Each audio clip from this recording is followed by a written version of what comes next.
Bismillahirrahmanirrahim. Assalamualaikum warahmatullahi wabarakatuh. Perkenalkan, nama saya Muhammad Lutfi Usman, mahasiswa Universitas Muhammadiyah Riau, semester 2 jurusan Manajemen Fakultas Ekonomi dan Bisnis. Di sini saya sebagai guest dan sekaligus memenuhi tugas ujian akhir semester 2. Dan di sini saya bersama moderator yaitu adik saya sendiri Farhan.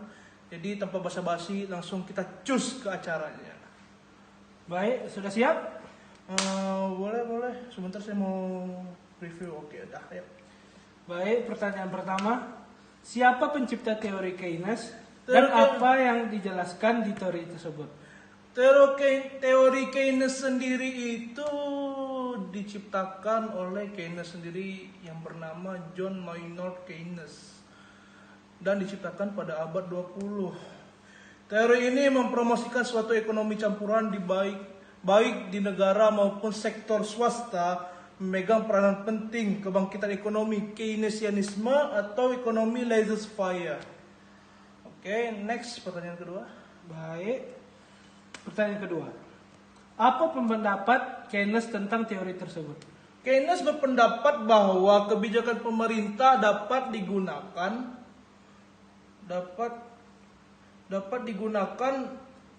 untuk meningkatkan permintaan pada level makro untuk mengurangi pengangguran dan deflasi. Jadi maksud Keynes sendiri itu yaitu perekonomian tuh harus dipegang sama pemerintah biar ada yang handle gitu ya kan, biar mengurangi peningkatan pengangguran dan deflasi.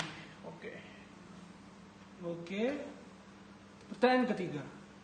Kesimpulan dari teori Keynes itu apa? Kesimpulan itu sendiri bahwa tidak ada kecenderungan otomatis untuk menggerakkan output dan lapangan pekerjaan ke kondisi full employment. Dan full employment sendiri yaitu lapangan kerja penuh. Jadi di sini terbagi adil antara pekerja dan calon pekerja gitu. Oke. Next. Pertanyaan keempat, siapa pengembang teori klasik dan apa maksud dari teori tersebut? Pengembang teori klasik yaitu bernama Adam Smith, bahwa teori ini menyampaikan untuk mencapai efisiensi yang tinggi, struktur organisasi stabil, dan semakin stabil maka semakin efisien, sehingga struktur-struktur dan fungsi cenderung selalu tetap dan tidak berubah. Oke. Pertanyaan kelima, tujuan perekonomian klasik apa? Tujuannya adalah kegiatan seseorang struktur dan fungsi cenderung selalu tetap dan tidak berubah. Oke. Pertanyaan kelima. Tujuan perekonomian klasik apa?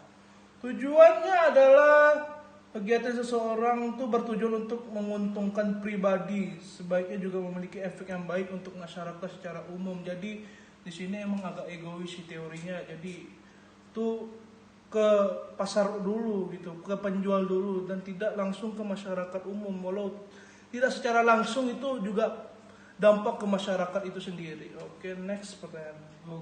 Dan pertanyaan terakhir, perbedaan teori klasik dan Keynes dari segi dunia perekonomian. Oke, di sini kita langsung ke tingkat bunga. Menurut ekonomi klasik, tingkat bunga adalah fleksibel. Hal ini akan menjamin keadaan di mana permintaan tenaga kerja akan sama dengan penawaran kerja. Jadi penawaran dan permintaan itu adil ya menurut teori klasik. Dan menurut Keynes tingkat upah tidak fleksibel karena diatur oleh pemegang perusahaan itu sendiri ya. Karena walaupun banyak pengangguran, tingkat upah tidak akan turun dan pengangguran tetap akan ada. Oke. Dan dari suku bunga, teori klasik yaitu ditentukan oleh keinginan masyarakat untuk melakukan penabungan dan keinginan para pengusaha untuk meminjamkan dana modal untuk melakukan investasi ya. Di sini sisi positifnya yaitu tingkat bunga itu diatur oleh peminjam itu sendiri dan sangat mudah untuk membuka perusahaan ya. Kalau menurut Keynes, suku bunga ditentukan oleh permintaan dan penawaran uang. Jadi permintaan dan penawaran uang itu akan menjadi penentu bunga tersebut. Kalau untuk pendapatan nasional ya, menurut ekonomi klasik, pendapatan nasional ditentukan oleh faktor-faktor produksi dalam suatu negara. menghasilkan barang dan jasa. Jadi tergantung barang dan jasa dari negara tersebut baru bisa menentukan pendapatan nasional. Kalau menurut Keynes sendiri yaitu bukan faktor-faktor produksi yang tersedia, tapi oleh pengeluaran agregat. Oke. Baik, pertanyaan sudah selesai. Saya kembalikan ke Lutfi Usman. Oke, di sini sudah selesai ya. Jadi banyak sekali perbedaan antara teori klasik dan Keynes ya.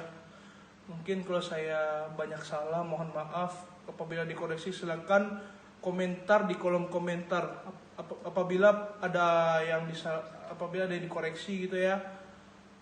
Mungkin itu saja, tidak perlu basa-basi. Wabillahi taufiq wal hidayah. Wassalamualaikum warahmatullahi wabarakatuh.